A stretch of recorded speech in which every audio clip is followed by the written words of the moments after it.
Video में हम बात करने वाले हैं जो हमारा हिस्ट्री की जो पीवाईक्यू है, जो प्रीवियस ईयर क्वेश्चन है, उसके बारे में हम इसमें डिटेल से जानेंगे और जो है उसका आंसर सहित जो है हम उसका व्याख्या देखेंगे। तो अगर आपने इसके पहले जो वीडियो नहीं देखा है तो आप देख लीजिए। इसके पहले जो है मैंने ऑलरेडी 4 क्लासेस जो है पीवाईक्यू पे ले रखे हैं और ये जो हमारा आज जो हमारा 5वां क्लास है।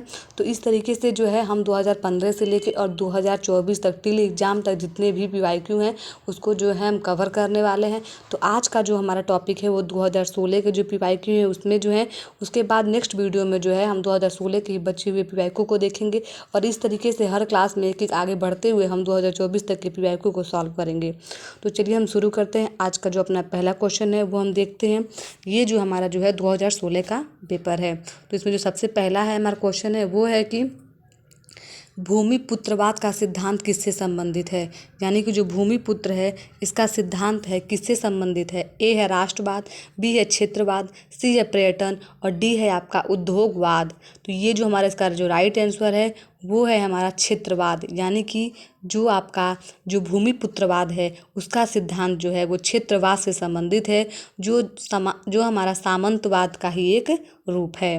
दूसरा क्वेश्चन है हमारा कि निम्नलिखित में से कौन सा नौपाषाणकालीन स्थल नहीं है। ए है आपका ब्रह्मगिरी, बी है आपका संगनकल्लू, सी है आपका अरिकमेडु और डी है आपका पिकली हॉल। जो इसका राइट आंसर है वो है अरिकामेडु। यानी कि भारत के केंद्र शासित प्रदेश राज्य पौंडीचेरी में स्थित अरिकामेडु जो है ईसा की प्रथम शताब्दी ईस्वी का पूरा स्थल है, जिसका उत्खनन 1945 में मार्टिन विलर ने कराया था। यहाँ से भारत में रोम व्यापारिक संबंध के साक्ष्य मिले हैं और जो ब्रह्मागिरी हैं, संगनकल्लू और पिकली हॉल दक्षिण भारत के नौपाषाणकालीन पुरा स्थल हैं। उसके बाद जो हमारा थर्ड क्वेश्चन है वो हम देखेंगे। जो थर्ड क्वेश्चन है उसमें हम जो सूची 1 है और सूची जो 2 है उसको आपस में मिलाना है। इसमें हम सबसे पहले देखते हैं। ए है मोहनजोदड़ो, बी है लोथल, सी है कालीबंगा और डी है हमारा जो है सुतका कंडोर। और जो सूची 2 है उसमें हम देखते हैं। ए है नगर दुर्ग और निचली बस्ती, बी है बड़ा अन्नागौर, सी है ईंट से बनी गोदी और चौथा है आपका जो है नगर दुर्ग और किलेबंद की निचली बस्ती। तो जो हम मिलाएंगे देखते हैं कि जो सबसे पहले आपको जो सबसे आसान हो आप उसको जो है मिलाइए। तो इसमें जो सबसे आसान जो हमको दिख रहा है वो है मोहनजोदड़ो, क्योंकि जो मोहनजोदड़ो है उसे हमें वहाँ से क्या मिली है, वहाँ से हमें सबसे बड़ा जो है क्या मिला हुआ है, यहाँ से जो हमें मोहनजोदड़ो से हमें जो है क्या मिला है, बड़ा अन्नागार मिला हुआ है।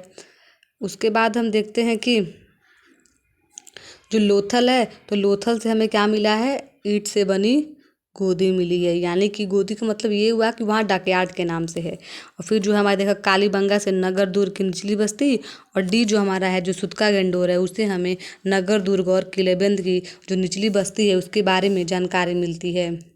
चौथा क्वेश्चन है हमारा कि निम्नलिखित में से कौन सी पहली पुस्तक है जो अधिकारियों को वेतन के रूप में नगद वेतन देने का सुझाव देती है। ए है आपका कामंतक का नीतिसार और बी है हमारा अर्थशास्त्र, सी है हमारा मनुस्मृति और डी है हमारा नीति वाक्यमृत।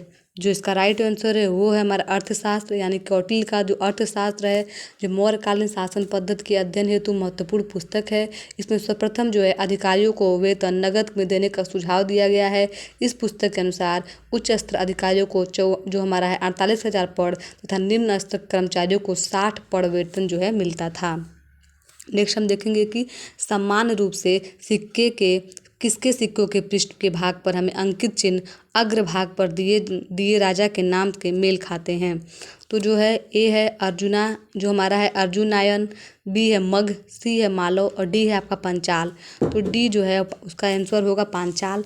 यानी कि जो पांचाल जनपद में सिक्कों के पृष्ठ भाग पर अंकित चिन्ह अग्रभाग पर दिए राजा के नाम से मेल खाते हैं।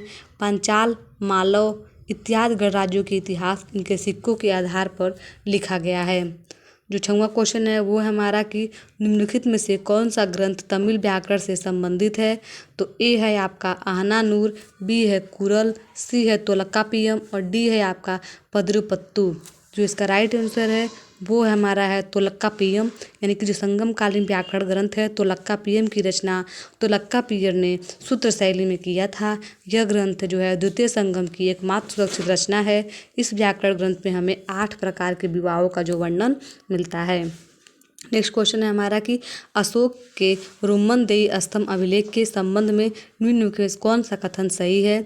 ए है आपका कि राजा के जो धर्म के संबंध में उल्लेख है। बी है कलिंग विजय के संबंध में उल्लेख है। सी है ग्राम से प्राप्त कर के कमी लाने के संबंध में। और सी है आपका राजकीय भोजन जो शाला है पशु वध का निषेध के संबंध में। तो जो इसका राइट आंसर है वो है सी, यानी जो अशोक का जो रोमनदेही अभिलेख है उसके अनुसार जो बुद्ध का जन्म स्थली है उसको जो है बताया गया है लुम्बिनी को, और वहाँ पर अशोक ने अपने राज्याभिषेक के 20वें वर्ष यात्रा की और वहाँ जो भू राजस्व है उसे घटाकर जो 1/6 था उसे घटाकर 1/8 कर दिया। और इस अभिलेख में मौर्यकालीन अर्थव्यवस्था और कर नीति की जानकारी जो हमें प्राप्त होती है। उसके बाद हम देखते हैं 8वां क्वेश्चन जो हमारा वो क्या है। तो जो हमारा 8वां क्वेश्चन है वो है कि खारवेल के जो हाथी गुम्बा अभिलेख है, यानी जो खारवेल का जो हाथी गुम्बा अभिलेख जो हमें मिलती है उनमें जो है किसका किसका उल्लेख किया गया है। तो जो खारवेल का जो हाथी गुम्बा अभिलेख है उसमें ए ऑप्शन आपका दिया है कि सातकर्णी, बी है आपका जो हमारा है बहस्तमिति, सी है शक और डी है रठीक। तो जो इसका राइट आंसर है वो होगा यानी कि 1 सातकर्णी, बी है बहस्तमिति और चौथा यानी कि रठीक। शक जो है इसमें नहीं पाए जाते हैं।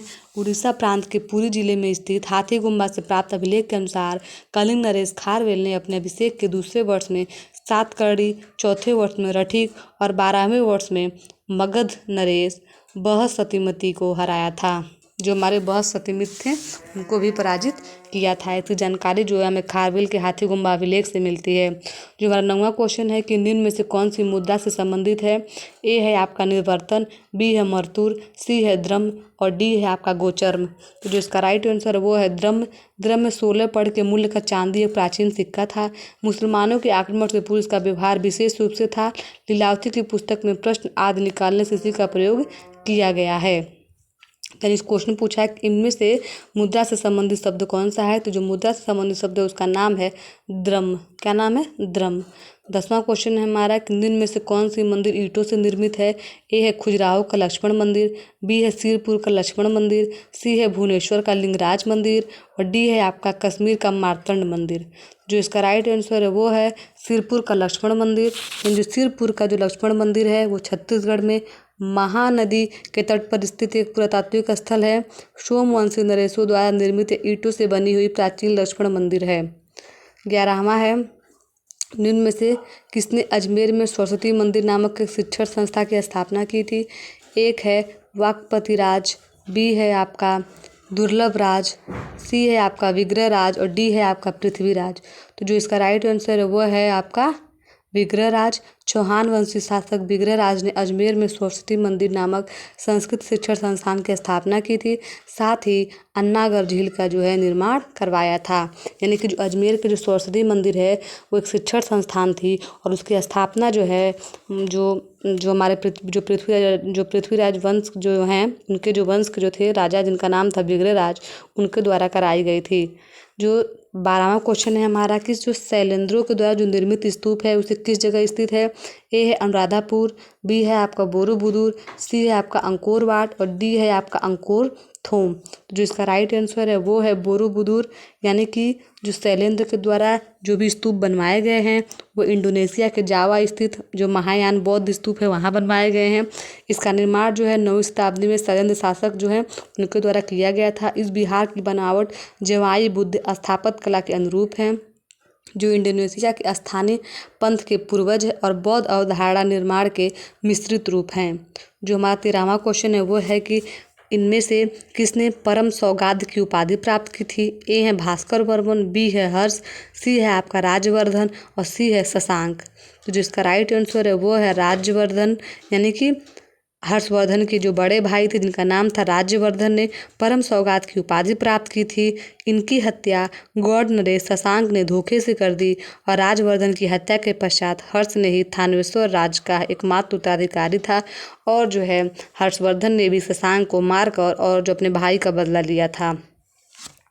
उसके बाद जो हमारा नेक्स्ट क्वेश्चन है वो हम देखेंगे कि 14वां क्वेश्चन है कि निम्नलिखित मूर्तियों में से कौन पल्लव काल की विशेषता की जो दिखती है, पल्लव काल की जो विशेषता है उस मूर्ति कला में देखने को मिलती है? ए है सोमस्कंदन, बी है गणेश, सी है नटराज और डी है आपका अनंत शयन। यानी कि इसमें से ऐसा कौन सा जो विशेषता है जो हमें पल्लव काल की मूर्तियों में देखने को मिलता है? तो वो है कि चतुर्मुखी शिव तथा उमा के बीच में नाचते हुए स्कंद की संयुक्त मूर्तियों में ही सोम स्कंद कहा गया है। यानी कि सोम स्कंद का जो है हमें मूर्तियों में विशेषता देखने को मिलती है। 15वां क्वेश्चन है कि समुद्रगुप्त के संबंध में निम्नलिखित में से कौन सा कथन सही है? ए है वह एक विजेता, एक कवि और एक संगीतकार थे। उसे लिच्छवी दोहित्री कहा जाता था। उसने पश्चिमी क्षत्रपों को सिक्के की नकल की। और चौथा, इलाहाबाद के स्तंभ अभिलेख में उसे अश्वमेध का उल्लेख नहीं है। तो जो इसका राइट आंसर है वो है पहला, दूसरा और जो चौथा है वो सही है। और जो तीसरा है जिसमें यानी कि जो तीसरा ऑप्शन है वो जो है सही नहीं है। यानी कि जो है इन्होंने पश्चिमी क्षत्रियों का जो नकल है वो नहीं किया था। समुद्रगुप्त के सिक्कों अभिलेखों के अनुसार वह योद्धा के साथ साथ एक कवि और संगीतकार भी थे। सिक्कों में वह बीड़ा बजाते हुए प्रदर्शित होते हैं। अभिलेखों में उन्हें लिच्छवी कुमारी कुमार देवी से उत्पन्न होने के कारण लिच्छवी दोहित्री का भी कहा जाता है। यानी कि इनकी जो माता का नाम था वो कुमार देवी थी और जो कुमार देवी थी वो जो थी लिच्छवी राजवंश की थी, इसीलिए इन्हें लिच्छवी दोहित्री भी कहा जाता है। लिच्छवी और जो समुद्रगुप्त थे उनके पिता का नाम चंद्रगुप्त प्रथम था। साथ ही प्रयाग प्रशस्ति की किसी अश्वमेध के आयोजन का उल्लेख नहीं मिलता है। यानी कि जो इनका जो प्रयाग प्रशस्ति है जिसे हरिशेठ इनके जो दरबारी कवि थे उनके द्वारा लिखा गया था, जिनमें ये बताया गया कि उन्होंने किस तरीके से उत्तर भारत दक्षिण भारत राज्यों को जीता था, उसमें किसी भी रूप से ये जानकारी नहीं मिलती है कि उन्होंने अश्वमेध यज्ञ भी किया था। तो इसकी जानकारी जो हमें नहीं मिलती है। और जो है पश्चिमी क्षत्रपों के चांदी के सिक्कों की नकल जो चंद्रगुप्त द्वितीय ने की थी। यानी कि जो इनके पुत्र थे, समुद्रगुप्त के पुत्र होते हैं जिनका नाम होता है चंद्रगुप्त द्वितीय, वो जो है उनके सिक्कों की नकल करते हैं, न कि समुद्रगुप्त करते हैं। जो हमारा 16वां क्वेश्चन है वो है कि दोनों को मिलाना है। लेखक है एक तरफ पुस्तक है, इन दोनों को मिलाना है। ए है आपका बिल्हड़, बी है बाण, सी है सोमेश्वर थर्ड, डी है आपका विज्ञानेश्वर। और जो पुस्तक है पहला है मिताक्षरा, दूसरा है हर्षचरित, तीसरा है आपका अभिलाषी तार्थ चिंतामणि और चौथा है आपका विक्रामांक देव चरित्र। इस पुस्तक को मिलाना है। तो ए आपका जो बिल्हड़ है उनकी जो पुस्तक है उसका नाम है विक्रामांक देव चरित्र, बाढ़ है उनका हर्षचरित है, सोमेश्वर थर्ड है उनका नाम है अभिलाष तीर्थयात चिंतामणि, जो चौथा जो विज्ञानेश्वर है उनका जो है वो है मिताक्षरा। 17वां क्वेश्चन है हमारा कि चोल काल के जो उत्तर मेरु सभा के निर्वाचन के संदर्भ में निम्नलिखित में से कौन सा कथन सही नहीं है? ए है आपका कि ग्राम जो है 30 उपखंडों वार्ड में बटा हुआ था। बी है कि प्रत्येक उपखंड में 2 प्रतिनिधि चुने जाते थे। सी है कि उम्मीदवारों की उम्र 35 से 70 वर्ष के बीच होती थी। और डी है आपका कि उनके पास कुछ शैक्षिक योग्यता और अचल संपत्ति का होना अनिवार्य था। यानी कि अब इसमें से पूछ रहा है कि इसमें से कौन सा कथन सही नहीं है। तो इसमें से जो है आपका जो बी आंसर है वो सही नहीं है। यानी कि प्रत्येक उपखंड में 2 प्रतिनिधि चुने नहीं जाते थे। उसके बाद हम देखते हैं कि जो उत्तर मेरु सभा है जिसमें चोल सम्राट परातक 1 से लेकर 9 के शासन काल में उत्तर मेरु सभा के प्रस्ताव पारित कर कार्यकारिणी समिति के नियमों के बारे में जानकारी मिलती है, जिसमें मिलती है कि प्रत्येक ग्राम को 30 उपखंडों में बांटा गया था। प्रत्येक उपखंड में एक प्रतिनिधि चुना गया जाता था और उम्मीदवार जो है 35 से 70 वर्ष की आयु के बीच होते थे। उनके पास कुछ शैक्षिक योग्यता और अचल संपत्ति का होना जो है अनिवार्य था। और जो इनकी चुनाव है किस पद्धति से की जाती थी? तो लॉटरी पद्धति से की जाती थी। ख्रीष्ट ईस्वी की आरंभिक शताब्दियों में भारत के रोमन साम्राज्य के साथ समुद्री व्यापार होता था। बी है आपका अरिकामेडू में खुदाई के बड़े पैमाने में रोमन के सिक्के प्राप्त हुए हैं। जिसका राइट आंसर है वो क्या है? तो ए है वो सही है और आर जो है वो गलत है। यानी कि अरिकामेडू से खुदाई में बड़े पैमाने पर जो है रोमन सिक्के प्राप्त नहीं हुए हैं। जो हमारा 19वां क्वेश्चन है वो है कि निम्नलिखित मंदिरों में से कौन से मंदिर भारत के पूर्वी भाग में स्थित है?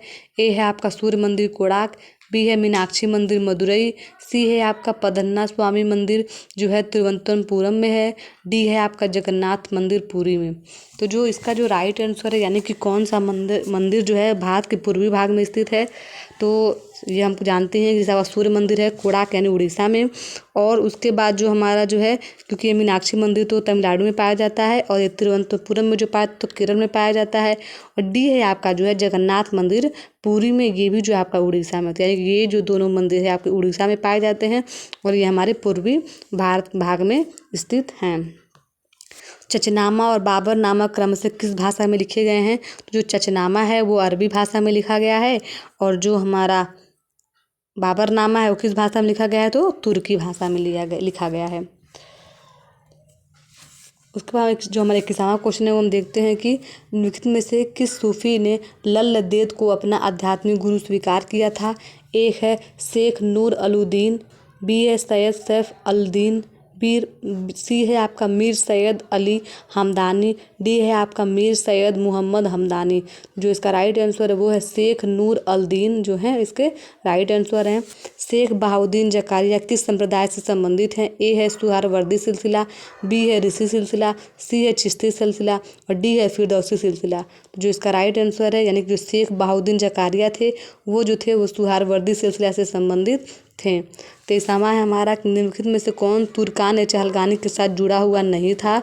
तो ए है आपका बहाउद्दीन तुगरिल, बी है कुतलुक खान, सी है आपका इमाउद्दीन रेहान और डी है आपका बलबन। तो जो इसका राइट आंसर है वो है सी इमाउद्दीन रेहान।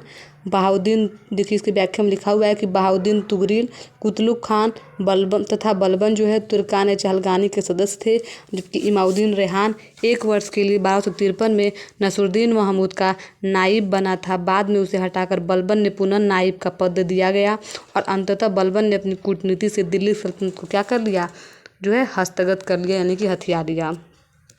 जो हमारा 24वां क्वेश्चन है कि मैसूर की कवित्री जिसने अपनी किताब हदिया बदिया धर्म पवित्र और पतिव्रता स्त्रियों के धर्म में महिलाओं और पुरुषों को कमतर समझे जाने का विरोध किया है, वो जो है उनका क्या नाम है? ए है तिरुमल्ला, जो हमारी है तिरुमलम्बा, और बी है सांची होनम्मा, सी है आपका लाल देद और डी है आपकी जनाबाई। तो जो इसका राइट आंसर है वो है सांची होनम्मा। जो सांची होनम्मा है वो हैं 7वीं शताब्दी में मैसूर की कवित्री सांची होनम्मा ने अपनी पुस्तक हदिया बेदिया धर्म में महिलाओं को पुरुषों से कमतर समझे जाने का विरोध किया है। मुगलों के प्रसिद्ध गोलाकार गुंबद में के पूर्वगामी को वास्तुशिल्प किस शैली के रूप में पहचाना जाता है? ए है आपका बीदर, बी है गुलबर्गा, सी है गोलकुंडा और डी है आपका मांडू। यानी कि जो मुगलों में जो गोलाकार जो गुंबद जो वास्तुशिल्प हमें मिलती है वो जो है किस वंश से ली गई है? तो बहमनी राजवंश के उत्तराधिकारियों से ली गई है, जिसमें से एक मुख्य रूप से आता है बीदर से। बीदर जो है वो 15वीं शताब्दी ईस्वी में प्रभावित था। तो इस तरीके से आज की वीडियो में बस इतना ही। आज की वीडियो में हमने जो है 25 क्वेश्चन जो है डिस्कस कर लिया है। नेक्स्ट वीडियो में जो है हम इसके आगे को कवर करेंगे। तब तक के लिए बाय। वीडियो अगर पसंद आए तो चैनल को लाइक से सब्सक्राइब करना ना भूलें। Thank you for watching this video.